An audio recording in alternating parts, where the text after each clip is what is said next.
Hello and welcome to another review. Today we have a Hornby product. I put a vote out to ask what videos people wanted to see, what loco, and it's starting off to be the Hornby County class.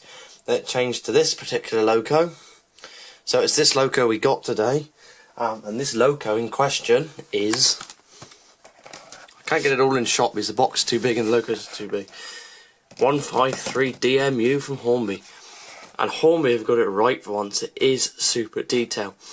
This particular loco, I acquired it. I knew someone had it, and when I was after one, and I made him an offer of £40, and I bought it off him. That 438 millimeter focus goal there, that is true. It has real curving issues, which I will explain. I can't fit this in without knocking the camera because it's too long. It's 153334 diesel multiple unit in London Midlands. Now, these are sended from their good old friends, the 155 diesel multiple unit. These are Lima 155s or Hornby 155. This is when Hornby just bought Lima. So I'm going to show you these in comparison to a new model and show you the difference really. Let's open the box up. Now I'm just going to struggle to fit this all in shot because of the size of it. Now Hornby done a very good job with this particular loco. It comes with its insert, instructions. Oh look, DCC jacket. Don't need one of these stupid things, throw it back there. It's landed over in the corner somewhere. DCC jackets don't work. I don't run DCC neither, so 153, as I've said many times already, it's just a basic instruction manual on how to run it. It's just all the same gubbins that Hornby give you every time. I was trying to get, and I did make him offers for the is it the Black Wessex Trains 153 that's quite rare and expensive, but he would not give it up, so it had to be this one. I've just noticed something. What's this? I've not actually looked to see what this is. Oh, NEM socket couplers, small tension locks. One of them is broken. The pack's not even open by me. So let's have a look at what we've come to see. And I'm going to compare it to the other one.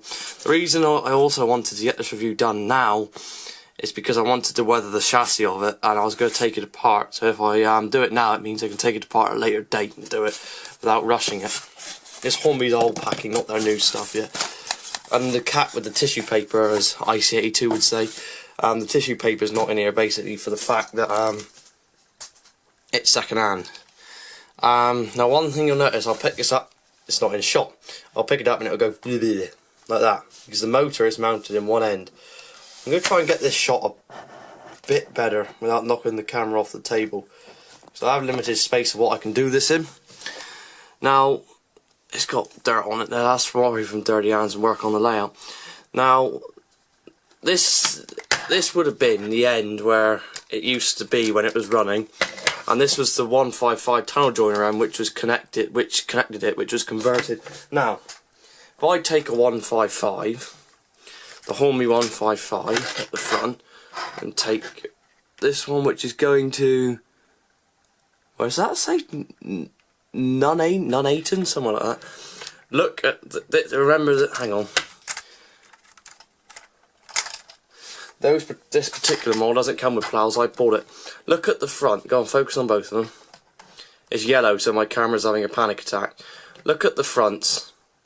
The moulding's hardly changed on these, apart from working lights. And this would have been the end that's been converted. There's no 155s left now. And the phone's ringing. I hope you can't hear that, but I'm not answering the phone.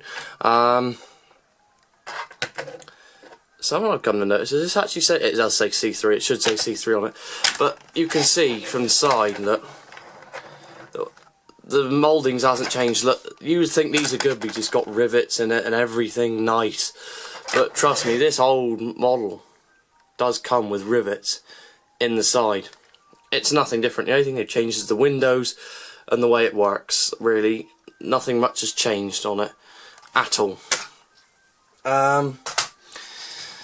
So What's good about this loco? The detail is absolutely exquisite. I honestly can't tell you how good the detail is. This is so long, it's like almost touching the radiator in the background. I mean, just look at that end. Just look at it. I mean, the plough just dropped down. And that's something. The plough in the real thing is not fixed to the bogie. It's fixed to the loco Hornby, but Hornby have tried their best, I reckon, here.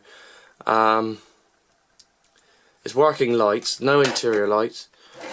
And on the other end it's the same. It says Nuneaton on one end, I think they call it Nuntown then. On the other end it says Coventry. It's in the Midlands somewhere. Now, focus, my hand's out shot, there you go. The lights are so good on this, I can put this in the station on DC, not DCC, DC analog, and leave the lights on and it won't move. That is how good this model is. One of the downsides, whilst I'm here, is, what end is it? This end, the converted end of the unit. These ladders like to fall off, they aren't very secure. And Hornby, why did you put a big black clump of plastic on the bottom? Come on, Backman paint it, you need to paint it.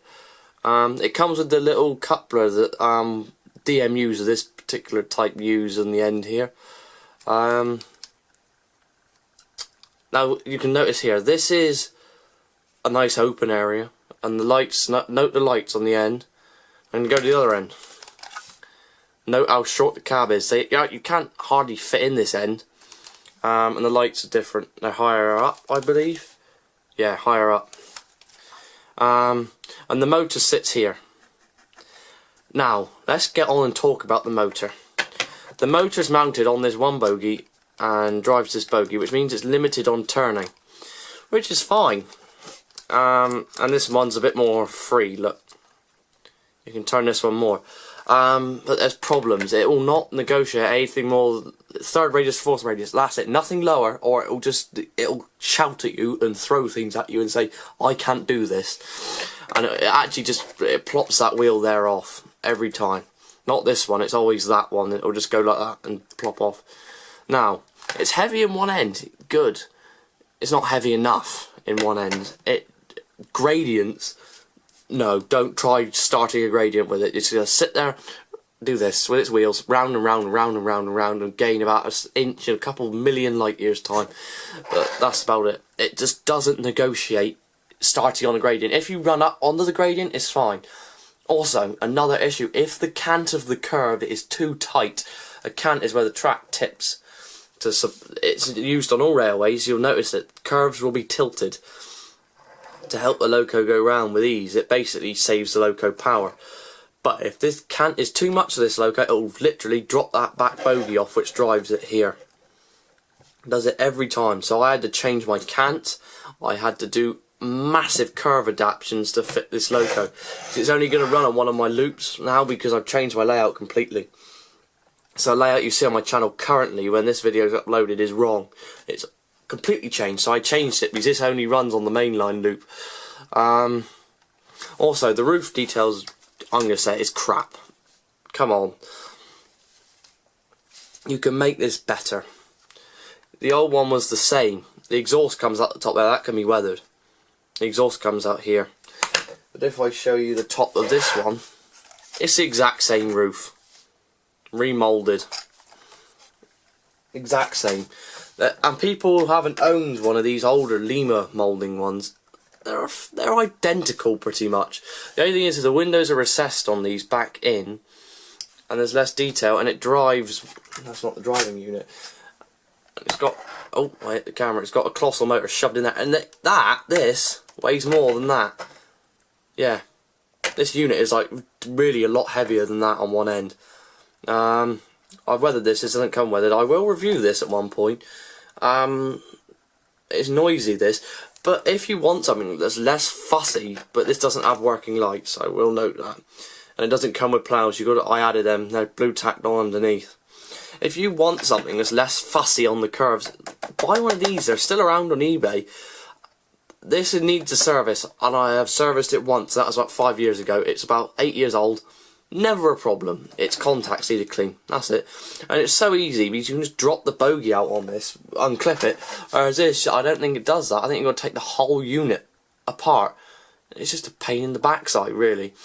The livery is very nice, I will say that. That's why I got this particular livery. And the Regional Railway liveries is nice. Very nice livery. Striking is how I would say it. So I would recommend getting one of these. And it does pick up... Sorry, before I end, it does pick up electricity from that bogie and that bogie. Hornby done a good job, but if Bachmann had done it, they would have done it. They would have put one flipping great motor in there, driving both bogies, no seats, black out the windows, paint the underframe detail. This is what Bachmann would have done. Slightly different plough design on the ends, and it would have been powerful enough to pull a tank around effectively, because that's what Bachmann do. Whereas Hornby could have put a 5-pole motor there that was low enough down so it intruded in here a little bit, but it wouldn't fuss, drives that bogie and then has one massive great pole driving that bogie down here. It would have been a lot better if Hornby done that instead of mounting it over one bogie and driving one bogie. It would have been a lot better. But anyway, thank you for watching this month's review. I'll see you next month where it will be the County of Devon 1005.